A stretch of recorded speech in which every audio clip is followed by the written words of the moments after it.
నామంలో మీ అందరినీ కూడా ఈ యొక్క ఆరాధనకు ఆహ్వానిస్తూ ఉన్నాను. ఆరాధనకు సహాయంగా కొద్ది నిమిషాలు మనం దేవుని వాక్యాన్ని విందాం. ఆదికాండం 22వ అధ్యాయం 1వ వచనం నుంచి చూద్దాం. ఆ సంగతులు జరిగిన తర్వాత దేవుడు అబ్రహామును పరిశోధించెను. ఎట్లనగా ఆయన అబ్రహామా అని పిలువగా అతడు చిత్తం ప్రభువా అనెను. అప్పుడు ఆయన, నీకు ఒక్కడై ఉన్న నీ కుమారుని అనగా నీవు ప్రేమించు ఇస్సాకును తీసుకొని మోరియా దేశముకు వెళ్ళి అక్కడ నేను నీతో చెప్పబోవు పర్వతములో ఒక దాని మీద దహనబలిగా అతనిని అర్పించమని చెప్పాను. చాలండి. ఆ సంగతులు జరిగిన తర్వాత అనే మాటతో ఇక్కడ మనం ఈ యొక్క వాక్యం ఆరంభం జరుగుతూ ఉంది. ఏమిటి ఆ సంగతులు అని మనం చూస్తే, చిన్న ప్రార్థన చేసుకొని మనం ఈ యొక్క ఆరాధన వర్తమానంలోకి వెళ్దాం. పరిశుద్ధులైన మా తండ్రి, మీ ఘనమైన నామమునకు వందనాలు. ఆరాధనకు సహాయంగా కొద్ది నిమిషాలు మీ వాక్యాన్ని ధ్యానం చేయుచుండగా మనుషుడిని మరుగు చేసి మాతో మీరు మాట్లాడమని మా రక్షకుడైన యేసుక్రీస్తు నామంలో అడిగి వేడుకొనుచున్నాం తండ్రి, ఆమెన్. ప్రభునందు ప్రియులారా, అబ్రహాము జీవితం మనం ఎరుగంది కాదు. మనందరం మరి ప్రతిదినం ఏదో మూల నుంచి, ఏదో మరి టీవీల నుంచో ఫోన్ల నుంచో వాక్యంలో ఎక్కడ చూసినా అబ్రహాం అనే మాట మనం ఎక్కువగా వింటాం. మాత్రమే కాదు, అబ్రహాం అనే పేరు ప్రపంచంలో 800 కోట్ల మంది జనాభాలో అధికంగా పెట్టబడిన పేరు. ఎందుకంటే అబ్రహాము అందరివాడు కదా. అబ్రహాము అందరివాడు ఎలా అయ్యాడు అని చూస్తే, దేవుడు అబ్రహామును ఆశీర్వదించి జనములకు తండ్రిగా చేశాడు. అబ్రహాము సంతానములో మనం అన్యులు ఉన్నారు, ఇష్మాయిలీలు ఉన్నారు కదా, దేవుని బిడ్డలు ఉన్నారు కదా, ఇశ్రాయేలీలు కూడా ఉన్నారు. కాబట్టి అబ్రహాం అనే పేరు అందరూ పెట్టుకుంటారు. వాళ్ళు అబ్రహాంని ఇబ్రహాముగా పెట్టుకోవచ్చు, మనం అబ్రహాంగా పెట్టుకోవచ్చు కానీ కదా, మరి ఇబ్రహీముగా పెట్టుకుంటారు. ఏదైనప్పటికీ అబ్రహాం అనే పేరు ప్రపంచంలో అధికంగా పిలువబడుతున్న పేరు. ఇది దేవుని యొక్క ఏర్పాటు, ఆశీర్వాదం. అయితే ఈ సమయంలో అబ్రహాము జీవితం ద్వారా దేవుడు మనతో ఏం మాట్లాడుతూ ఉన్నాడు అంటే, అబ్రహాము జీవితంలో మనందరికీ బాగా తెలుసు. అబ్రహాముని దేవుడు ఆశీర్వదించాడు. అబ్రహాము దేవుడు పిలిచాడు, పిలిచినవాడు ఆశీర్వదించాడు. ఆశీర్వదించిన వాడు అబ్రహాముకి తగిన సమయంలో పిల్లలు కలగడానికి కొంత ఆలస్యమైన సంగతి మనందరం ఎరిగిన వారమే కదా. అయితే వాగ్దాన పుత్రుడైన ఇస్సాకు ఎప్పుడు పుట్టాడు అని మనం చూస్తే, ఎప్పుడండి? 100వ సంవత్సరం, 100వ సంవత్సరంలో పుట్టాడు. లేక కలిగిన కుమారుడిని బట్టి అబ్రహాము సంతోషిస్తున్న దినాల్లో ఇప్పుడు దేవుడు అడుగుతున్న మాట మనం చదువుకున్నాం. ఏం జరిగింది ఆ సంగతులైన తర్వాత అని మనం చూస్తే, ఏం జరిగింది అబ్రహాము ఇంట్లో అని మనం చూస్తే చూడండి. 21వ అధ్యాయం 8వ వచనంలో, ఆ పిల్లవాడు పెరిగి పాలు విడిచెను. ఇస్సాకు పాలు విడిచిన దినమందు అబ్రహాము గొప్ప విందు చేసెను. చాలండి. అబ్రహాం ఇంట్లో దానికి ముందే ఏం జరిగిందట? గొప్ప విందు జరిగింది. విందు ఎందుకు జరిగిద్దండి? విందు ఎందుకు జరిగిద్ది? సంతోషానికి గుర్తుగా కదా. మన ఇంట్లో ఏదైనా సంతోషం జరిగితే ఇరుగు పొరుగు వారిని, బంధువుల్ని, స్నేహితుల్ని పిలుచుకొని కదా, ఒక స్తుతి కూడిక ఏర్పాటు చేసుకొని మనం దేవుని జ్ఞాపకం చేసుకొని కలిసి ప్రేమ విందు చేస్తూ ఉంటాం కదా. అబ్రహాం జీవితంలో కూడా లేక పుట్టిన ఇస్సాకు బట్టి కదా, పాలు విడిచిన వెంటనే అబ్రహాము గొప్ప విందు చేశాడు. విందు చేసి అందరితో, బంధువులతో, స్నేహితులతో అందరితో కలిసి ఆనందిస్తున్న సమయం, సంతోషిస్తున్న సమయం కదండి. అలాంటి సమయంలో దేవుడు అబ్రహాంతో మాట్లాడుతున్నాడు. ఏం మాట్లాడాలా?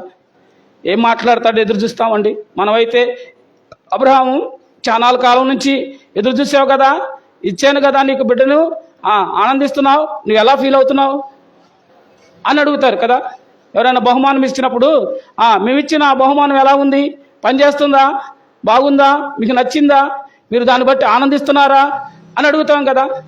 ప్రభు ఏం అడుగుతున్నాడు చూడండి. 22వ అధ్యాయం 1వ వచనంలో, ఆ సంగతులు జరిగిన తర్వాత దేవుడైన అబ్రహాము దేవుడు ఏం చేస్తా ఉన్నాడు? పరిశోధిస్తా ఉన్నాడు. చూడండి, దేవుని మాటలు, దేవుని పనులు, దేవుని సంకల్పం మానవుడి యొక్క జ్ఞానానికి అందనివై. మనం ఒకటి అనుకుంటాం, దేవుడు మరొకటి చేస్తాడు. దేవుని జ్ఞానాన్ని అందుకోవాలంటే వాక్యం ద్వారా, ప్రార్థన ద్వారా మాత్రం మనం తెలుసుకోగలం. ఇప్పుడు దేవుడు ఆనందంలో ఉన్న ఆ ఇంట్లోకి వెళ్ళి దేని బట్టి ఆనందం పొందుతున్నాడో, దేని బట్టి ఆ ఇంట్లో విందు జరిగిందో, దేని బట్టి ఆ ఇంట్లో స్తుతిగుడికి జరిగిందో, అదే ఇంటికి ఇప్పుడు అబ్రహాం దగ్గరికి దేవుడు వెళ్ళి అబ్రహాముని పరిశోధిస్తూ ఉన్నాడు. అబ్రహాం కుమారుడి విషయంలో ఆనందపడతా ఉన్నాడు. కాబట్టి ఈ ఆనందంలో నన్ను గుర్తుంచుకున్నాడా లేదా అని దేవుడైన యెహోవా అబ్రహామును పరిశోధిస్తూ ఉన్నాడు కదండి. కొద్ది దినాలైనా కాలేదు కానీ అప్పుడే అబ్రహాము జీవితంలో పరిశోధన కదా. దేవుడు ఇదే పరిస్థితిలో అబ్రహాము దగ్గరికి వచ్చేలేకే, ఆదాము దగ్గర నుండి అబ్రహాము దగ్గర వరకు సుమారుగా 2000 సంవత్సరాల లోపే జరిగింది, 1000 సంవత్సరాలు కదా.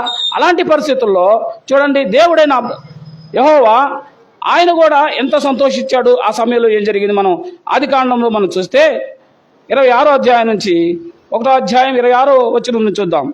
ఆదికాండం 1వ అధ్యాయం 26వ వచనం నుంచి చూసినట్లయితే, దేవుడు మన స్వరూపమందు మన పోలిక చొప్పున నరులను చేద్దుము, వారు సముద్రపు చేపలను, ఆకాశ పక్షులను, పశువులను, సమస్త భూమి ప్రాకు ప్రతి జంతువును ఏలుదురుగాకని పలికెను.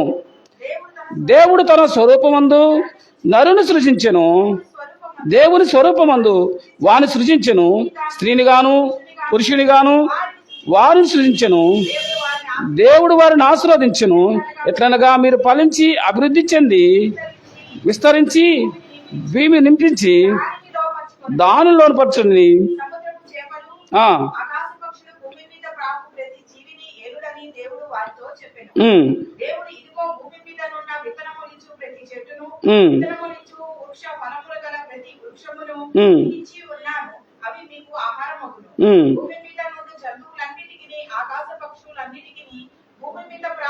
చాలు 31వ వచనం చూస్తే, దేవుడు తాను చేసినది యావత్తు చూచినప్పుడు అది చాలా మంచిదిగా ఉండును.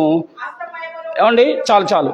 దేవుడు భూమి మీద సమస్తాన్ని సృష్టించి, నరుడు కూడా తన పోలికలో తన స్వరూపంలో సృష్టించి ఏమంటా ఉన్నాడట, అది చాలా మంచిది అంటా ఉన్నాడు. అది చాలా మంచిది అంట సందర్భంలో ఆ మంచి ఎంతవరకు ఉంది? దేవుడు మంచిని ఏర్పాటు చేశాడు, సృష్టిని మంచిగా సృష్టించాడు, మానవుడిని మంచిగా సృష్టించాడు. మానవుడు నరుడు ఒంటరిగా ఉండడం మంచిది కాదని సాటి అయిన సహాయంగా దేవుడు ఆదాముకు అవ్వనిచ్చాడు. వారిని ఏమంటా ఉన్నాడంటే, మీరు ఫలించి అభివృద్ధి చెంది భూమిని నింపమన్నాడు. ఇక్కడున్న చెట్లన్నిటి ఫలాలన్నీ మీరు పొందుకోమని అన్నాడు. కానీ మానవుడు అవిధేయతను బట్టి దేవుని సంతోషాన్ని కొంత సమయం కూడా లొన్నయిలా. దేవుని దృష్టిలో ఒక దినం 1000 దినాల కంటే శ్రేష్టమైంది. కాబట్టి దేవుని దృష్టిలో ఒక దినంలోగా ఏం జరిగింది? వెంటనే దేవుడు సంతోషిస్తున్నాడు తను చేసిన నరులను బట్టి, దేవుడు సంతోషిస్తున్నాడు తను చేసిన సృష్టిని బట్టి. ఈ సంతోషం దేవునికి మానవుడు ఎక్కువసేపు ఉంచలేదు కదా. వెంటనే మానవుడు ఏం చేశాడు? పాపం చేశాడు, ఆజ్ఞ అతిక్రమించాడు. పాపం చేసి దేవుడు వెంటనే నొచ్చుకునేలాగా చేశాడు కదమ్మా. అబ్రహాం జీవితంలో కూడా జరుగుతుంది. అబ్రహాము ఏమైంది? ఇంత గొప్ప విందు జరుగుతుంది. ఆ విందులో ఆనందంలో ఉన్న అబ్రహాము దగ్గరికి దేవుడు వచ్చి అబ్రహాముని ఏం చేస్తా ఉన్నాడు? పరిశోధిస్తా ఉన్నాడు. నీవెక్కడైనా కుమారుడిని, నీ ఏకైక కుమారుడిని నాకు ఇవ్వమంటా ఉన్నాడు. వెంటనే ఏమన్నాడండి? చిత్తము ప్రభు. అబ్రహాము ఎక్కడ కూడా దేవుని మాటకి వెనుకాడలేదు, వెనుక తీయలేదు. ఎందుకంటే అబ్రహాము పిలిచిన దేవుడు నమ్మదగిన వాడు. అబ్రహాము విశ్వసించాడు. ఏమీ తెలియనప్పుడే, ఏది లేనప్పుడే, ఏ దారి కనపడినప్పుడే అబ్రహాము దేవుడిని నమ్మాడు, దేవుని విశ్వసించాడు. కాబట్టి ఇక ఎక్కడికి వెళ్ళాలి, మరి మాకు ఆహారం ఏంది, నీళ్ళు ఏంది, మా పరిస్థితి ఏంది, ఏది దేవుడిని అడగల. దేవుడు రమ్మన్నాడు, అబ్రహాం బయలుదేరాడు. ఇది అబ్రహాము యొక్క విశ్వాసం. దేవుడు ఇస్తాడన్నాడు, దేవుడు ఇచ్చాడు. దేవుడు తీసుకుంటున్నాడు, ఆయన మరలా ఇస్తాడు. ఇది అబ్రహాం విశ్వాసం. ఈ విశ్వాసంలో అబ్రహాము ఏం చేస్తా ఉన్నాడంటే చూడండి, ఆ వెంటనే దేవుని మాటకి లోబడిన అబ్రహాము వచ్చిన 3లో, తెల్లవారినప్పుడు అబ్రహాము లేచి తన గాడిదకు గంతలు కట్టి తన పరివారంలో ఇద్దరిని తన కుమారుడు ఇస్సాకును వెంటబెట్టుకొని దహన బలి కొరకు కట్టెలు చీల్చి లేచి దేవుడు తనతో చెప్పిన చోటికి వెళ్ళెను. అబ్రహాం ఎప్పుడు లేచాడట? తెల్లవారినప్పుడే. దేవుని మాట ఎప్పుడు వినాలంటే, దేవుడు ఎప్పుడైతే తన నోట నుంచి ఒక మాట ఆజ్ఞ ఇచ్చాడో మానవుడు ఏం చేయాలా? వెంటనే కదా, వెంటనే నేను ఇంటికి వెళ్ళి వస్తాను, నేను చక్కబెట్టుకొని వస్తాను, నేను సరి చేసుకొని వస్తాను అని కాదు. ఎప్పుడైతే దేవుడు నిన్ను పిలిచాడో ఏం చేయాలా? అబ్రహాము జీవితంలో ఎంతో విలువైన సంగతులు మనందరికీ దేవుడు బైబిల్లో రాయించాడు. అబ్రహాం పిలిచినప్పుడు అబ్రహాం తడువు చేయలా, అబ్రహాం బయలుదేరాడు. అబ్రహాం ఇస్తానంటే అబ్రహాం నమ్మాడు. అబ్రహాం అబ్రహాం దగ్గర నుంచి తీసుకుంటానండి ప్రభు బలిగా ఇవ్వమంటే అబ్రహాం నమ్మాడు. ఎంతగా విశ్వసించాడంటే ఉదయం పెందల కాడ లేచి వెంటనే ఏం చేశాడట? ఆ దహన బలి కొరకు కట్టెలను చీల్చి లేచి దేవుడు తనతో చెప్పిన చోటకి ప్రయాణమే వెళ్ళాడు. అబ్రహాము దహన బలికి కట్టెలు చీల్చిన విధానం మనం చూస్తే, మన ప్రియ ప్రభు అయిన యేసు క్రీస్తుని తండ్రి కుమారునిగా ఈ లోకానికి పంపించాడు. దేవుడైన యెహోవా దేవుడు తన స్వరూపమందు తన పోలికందు మానవుడిని సృష్టిని కలుగు చేసినప్పుడు మానవుడు దేవుని మాటకు లోబడక ఆజ్ఞాతిక్రమం చేత పాపము చేయబడి ఆ ఏదోని తోట నుండి దేవుని సహవాసం నుండి తోలివేయబడ్డాడు. అయితే ఆదాము జీవితంలో దేవుడు మరలా పిలిచాడు, మరలా ప్రేమించాడు, ఎన్నిక చేసుకున్నాడు. అయితే పరిశోధిస్తూ ఉన్నాడు. మానవుడి యొక్క విధేయతను దేవుడు చూస్తూ ఉన్నాడు. అబ్రహాం పెందలాడ లేచాడు, కట్టెలు చీల్చి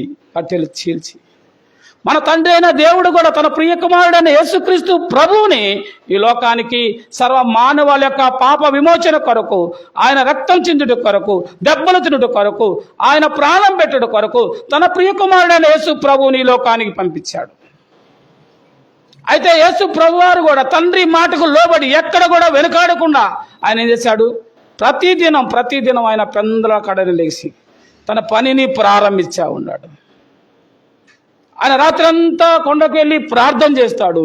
పెందల కాడ లేచి ఇంకా తెల్లవారక ముందే ఆయన లేచి తండ్రి చిత్తాన్ని నెరవేర్చడానికి ఆయా ప్రాంతాలకు వెళ్ళి సువార్త ప్రకటించడం, రోగులను బాగు చేయడం, దేవుని పని మీద ఆయన ఉన్నాడు. ఆ పనిలో అవమానాలు, ఆ పనిలో నిందలు, ఆ పనిలో శ్రమలు, ఎన్ని ఆటంకాలు వచ్చినా దేవుడు యేసుక్రీస్తు ప్రభువారు ఆయన వెనుక తీయలేదు. తండ్రికి నమ్మకంగా పనిచేశాడు. తండ్రి, నీవు నాకు అప్పగించిన పనిని సమస్తము చేసి ముగించాడు, సమాప్తమైంది అని అంటున్నాడు. ఏం చేశాడు ఆయన అని మనం చూసినట్లయితే, ఇదిగో నీ కొరకు నా కొరకు ఆయన నోరు తెరవకుండా మౌనంగా ఉన్నాడు. పిలాతు వద్ద మౌనంగా ఉన్నాడు. ప్రజలు నిందలు, కేకలు, అవమానాలు చేస్తుంటే మౌనంగా ఉన్నాడు.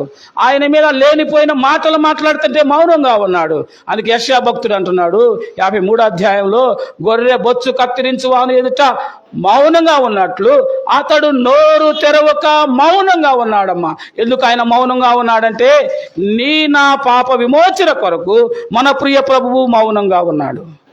ఉదయం 9 గంటలకి ప్రారంభమైంది ఆయన శిలువ ప్రయాణం. ఆయన శిలువలో వేలాడడం సాయంత్రం 3 గంటల వరకు ఆ మండు టెండలో ఆకాశానికి భూమికి మధ్యలో ఆయన వేలాడుతూ ఉన్నాడు. మేకుల మీద వేలాడుతూ ఉన్నాడు. అప్పటికే కొరడా దెబ్బలు, అప్పటికే అవమానాలు, ఉమ్మివేయటాలు, గుద్దటాలు, తలపైన ముళ్ళ కిరీటం పెట్టబడింది. అయినా మౌనంగా భరిస్తూ ఉన్నాడు. ఎందుకో తెలుసా? మన పాపాల కొరకు, మనల్ని విమోచించడం కొరకు, మనందరి యొక్క పాప విమోచన కొరకు, మనకు రావాల్సిన దెబ్బలు, మనకు రావాల్సిన శ్రమలు, మనకు పొందుకోవాల్సిన అవమానాన్ని అంతటిని కూడా తండ్రి ఆయన మీద మోపినప్పుడు కుమారుడు సమస్తాన్ని మోయడానికి, భరించడానికి, ఆ నింద భరించడానికి, అవమానాన్ని పొందడానికి ఆయన మౌనంగా ఉండి భరించిన దేవుడు. ఆ దేవుణ్ణి జ్ఞాపకం చేసుకుంటున్నాము మనం. ఆ పరిశుద్ధుడిని జ్ఞాపకం చేసుకున్నాం. ఆ కలువరిలో చేసిన త్యాగాన్ని, యాగాన్ని జ్ఞాపకం చేసుకుంటూ ఆయన బల్ల వద్దకు వెళ్తా ఉన్నాం.